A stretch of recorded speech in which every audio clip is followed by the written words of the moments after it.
या ना जो मित्र राष्ट्र थे उनकी कमर टूट गई, हिटलर हार गया, जापान तबाह हो गया, कई सिचुएशन मिल गई गांधी जी को।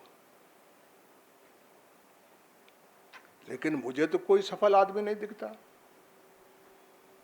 आजादी के बाद भी हमने गांधी को ही शीर्षासन करा दिया, बुद्ध सीधा खड़ा कर दिया और उसको उल्टा खड़ा कर दिया, यानी किसी काम का नहीं है वो।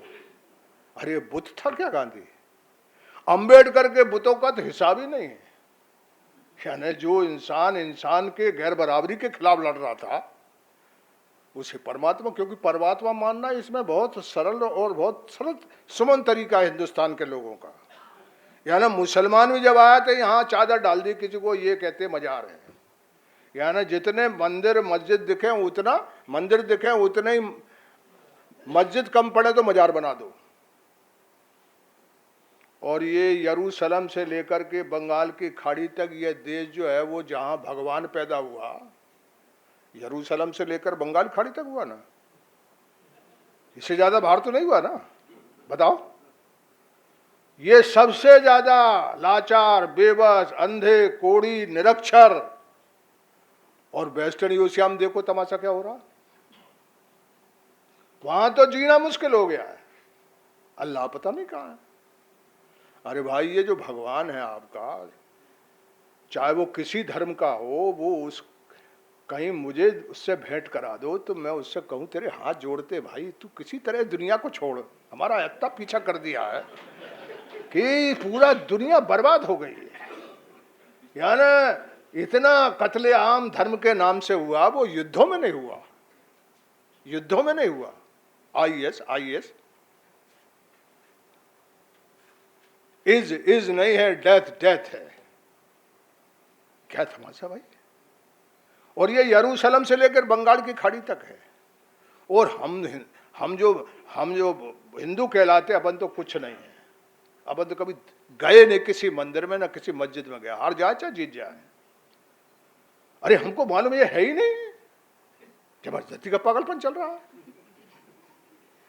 हाँ, हम इतने कर्म कर रहे हैं, अपने यहाँ कोई मर जाए तो कह रहे हैं कि इसके ये करा, ये क्रिया करना, ये क्रिया करना है। अरे कौन सी चिट्ठी आपके पास आ गई जो आप इसको तो प्रमाण नहीं मानते आप?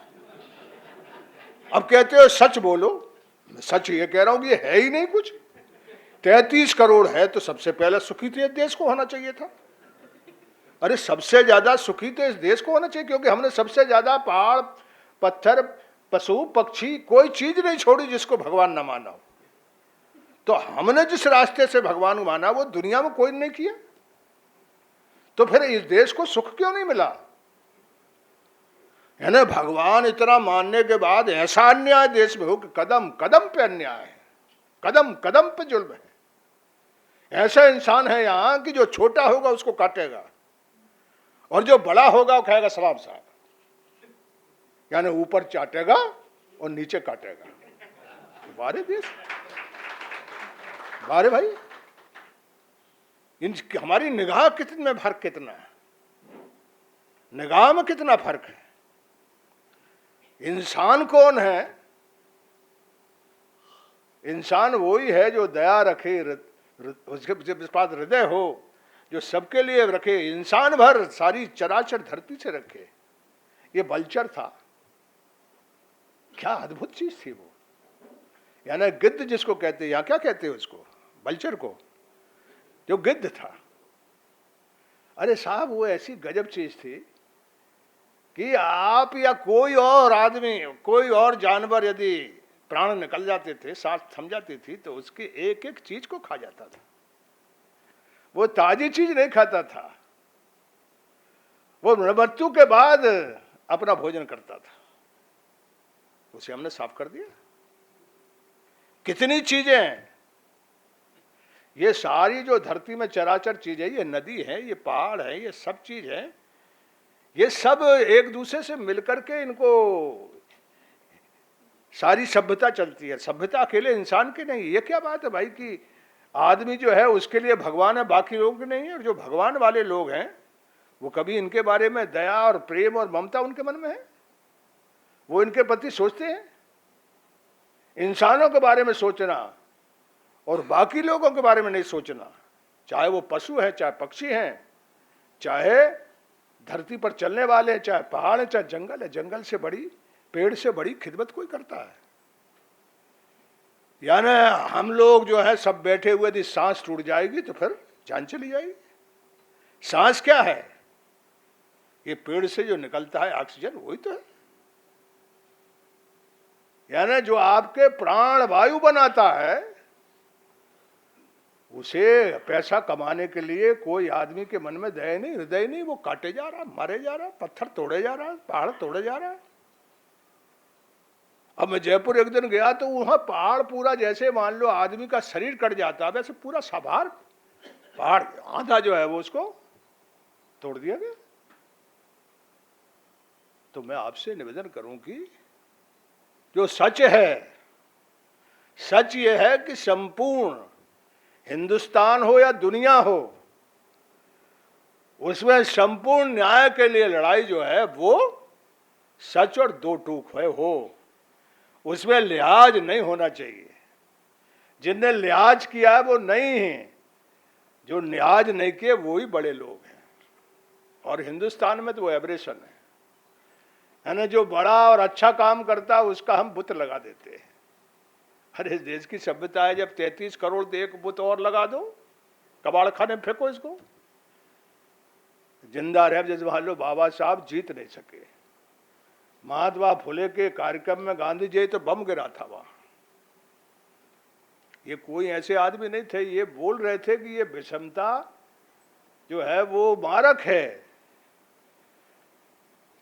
वो आज भी है। यानी गरीबी जो है वो आप समाज में जो जाति व्यवस्था उसके अनुसार है, जितना नीचे जात होते जाएगी उतना गरीबी बढ़ते जाएगी। अरे भाई इसका इलाज तो सोचो। पुराना है उसमें ठीक करने का, दुरुस्त करने का कोई मामला ही नहीं। कहते धर्म ने तो लकीर खींच दी, उसको बदल ही नहीं सकते आप। मैं नहीं समझता कि यूरोप ने इस रास्ते से आगे बढ़ा है। उसने तो जो पादरी थे उनको गिरजाघरों में बंद किया, मारा, ठोका। यहां ये मार रहे, ठोक रहे हमको, कहीं बाबा तो कहीं कुछ तो कहीं कुछ। तो ये उल्टा काम हो रहा है। अब मैं एक बात बताऊं कि इस कमरे में आया हूं, इस देश में दिन भर हमारे यहाँ गप चलती है कि हम तो विमान पहले ही उड़ रहा था, हमारे यहाँ चोर के ले गए लोग। हमारे यहाँ तो हवा में आदमी खुद ही बजरंगबली तैर रहा था, पहले पहाड़ लेके आ गया। और सबरे दिखा रहे हैं। ये जो विजुअल मीडिया ये तमाशा आया हुआ है, ये सिर्फ यानी व्यवस्था बचाने के लिए चला हुआ है। इसे देश के जो समस्या उन पर वो कभी गौर ही नहीं करता। ये सबका माथा खराब कर रहा है। और जो खराब चीज दौर जो है वो ऐसी चीज का होता है कि जो आदमी को तात्कालिक सुख देती है, वो तात्कालिक सुख इसमें है। अब ये पार्लियामेंट है, आप देखो जैसे कोई ये भजन कीर्तन की सभा है क्या? उसमें चिमटा बाबा, बाल्टी बाबा, घंटा बाबा। अरे इतने मंदिर है इसमें, क्यों इतने मंदिर के बाद देश नहीं बदला? तो एक जगह इंसान की चर्चा हो रही थी, यहां भी आपने ये काम कर दिया। अब क्रिकेट, अरे भाई ये पार्लियामेंट क्या वहां क्रिकेट खिलाना है? क्या करना भाई? और ये कोई स्टूडियो है? ये सिनेमा वालों को ले जा रहे हैं आजकल। और सेठ साहूकार तो कुछ कहना ही नहीं है। पहले वो ज्वाइंट सेक्रेटरी के पास मैंने देखा, यहाँ के बहुत पैसे वालों को ज्वाइंट सेक्रेटरी के पास आगे नहीं जाते थे। अब वो खुद ही राज कर रहे हैं, वो खुद ही मंत्री बन रहे हैं, पार्लियामेंट में बैठे। अब उनके बारे में बोलो तो कहेंगे पार्लियामेंट मेंबर पार्लियामेंट के बारे में कैसे बोल रहे हैं आप? चुप बात भाई। अब आप कह रहे हैं हमको जो है वो सब सुनते हैं, इसलिए सुनते हैं कि हम चतुराई से बोलते हैं। हम पूरा सच बोलने लगे तो हमको मार के निकाले लोग। और आप कह रहे हैं एक जो अभी हम एक प्रेस के किसी से लोग उज्जत कर रहे थे, वो बोले कि आप ये सच बताइए। अरे मैंने कहा क्यों नाश कर रहा हमारा, अब ये काम करना है हमको तो कर लेने दो। हमने कोई स्कीम बनाई है, कबाड़ खाने में कोई रास्ता बनाया है, हमने कोई इतने बड़े जंगल में कोई एक मूड़ डालने की, सर डालने की जगह बनाई है, तुम इसको ही बंद करना चाहते हो। अब ये जो आया मैं गाड़ी किसने बनाई, ये लिफ्ट किससे आई, ये मल्टीपल वाइज कैसे आया, बताओ। कोई एक चीज है आपकी, ये चश्मा कौन ने बनाया, आप तो खकरा के पत्ता से आप आंख ठीक कर रहे थे हैं? अब ये जो अमेरिका है, ये जो आईएस वाला जो लोग हैं, उन पे अपने जहाज पेच करके वो बैठा अमेरिका में पटक रहा वहां बम। अब उनके आदमी नहीं है उस जहाज में और वो मार रहे हैं आपको, और आप कहेंगे अल्लाह अकबर, कहेंगे जय बजरंग बली। अरे ये आविष्कार से जीत रहे हैं, आविष्कार करो। वैज्ञानिक दृष्टिकोण नहीं बनाओगे तो यूरोप जो है वो आपको फिर खा जाएगा, अमेरिका फिर खा जाएगा। अब इस कमरे में आया हूं मैं तो कोई एक चीज नहीं है। अब ये जो आरसीसी का मकान है, आपने बनाया है, आप देखे आओ ताजमहल को, आप सारे यहीं तो है, भोसले का किला देख लो उसको, उसमें कोई आरसीसी है। अब आरसीसी को आपने मतलब है ना, वो भी आपके यहां से नहीं बाहर से आई है। और ये कुछ लोग देश में लोगों को वोट पाने के लिए माथा खराब किए रहते हैं। रिमाल उनके सामने बोले तो उन्होंने कई किताबें लिख दी हैं कि हमारे यहाँ ये था, हमारे यहाँ धृतराज जो है वो टीवी देख रहा था। अरे कब धृतराज हुआ, कहाँ की टीवी हुई, ये कोई किस्से कहानियां पुराने हैं। अब एक किताब है, पता नहीं यहाँ चलती नहीं, वो आला उदल, हम उसी इलाके के रहने वाले हैं, वहीं से मारपीट के अंग्रेजों ने भगाया। वहां न आता है न पता, वो आला उदल ऐसी चीज है कि एक को मारे और 10 मर जाए, ऐसी गप की किताब दुनिया में कोई नहीं मिलेगी। और वो सबसे ज्यादा पढ़ते हैं लोग, कहते बरसात हो जाएगी। अरे हवन करेंगे, टीम जीत जाए, हवन कर रहे हैं। और जो नेता हैं वो कहीं मंदिर में जा रहे हैं तो कहीं मजार पे जा रहे हैं। इन्हें कोई मंदिर मजार पे मोह नहीं है, ये जानते हैं बहुत, ये थोड़े जो ऊपर हो गए हैं वो, ये सब जनता इसके नाम से जब हजारों करोड़ों लोग मस्जिद में जा रहे हैं, मंदिर में जा रहे हैं, तो ये भी वहां चले जाते हैं। तो और विश्वास, अंधविश्वास और मजबूत हो जाता है। अरे भाई, तर्क के साथ धर्म चलेगा तो ही आपका काम होगा। वो दुनिया में जो आगे चले गए उनने यही किया है, वो धर्म को भी जोर से टिकाए हुए हैं, लेकिन वो साइंटिफिक इन्वेंशन से भी दुनिया को टिका। जैसे मान लो जहाज है, ये जो कंपनी चला रही है, अब एक एक जहाज कितने रुपए का है, 300, 400, 500, 700 करोड़ का है। यानी जहाज से ही उनका दुनिया भर में कितने जहाज चल रहे हैं, उनसे जो पैसा कमाएंगे, तब उन्होंने कार छोड़ दी, वो सब दे दी आपको, बना रहे विदेशी कारें, ये हवा भर रहे हैं हम अपने यहाँ के, और युद्ध लड़ रहे हैं, है ना। पाकिस्तान हिंदुस्तान का तो ऐसा हाल है कि यहाँ का मीडिया और वहाँ पाकिस्तान का मीडिया। मैं चीन में था तो हिंदुस्तान का मीडिया दिखाते नहीं, तो मैं वहाँ देखा तो पाकिस्तान का मीडिया, फिर कोई फर्क ही नहीं हिंदुस्तान और पाकिस्तान में, दोनों भूख रहे हैं, उधर भी भूख रहे, इधर भी भूख रहे।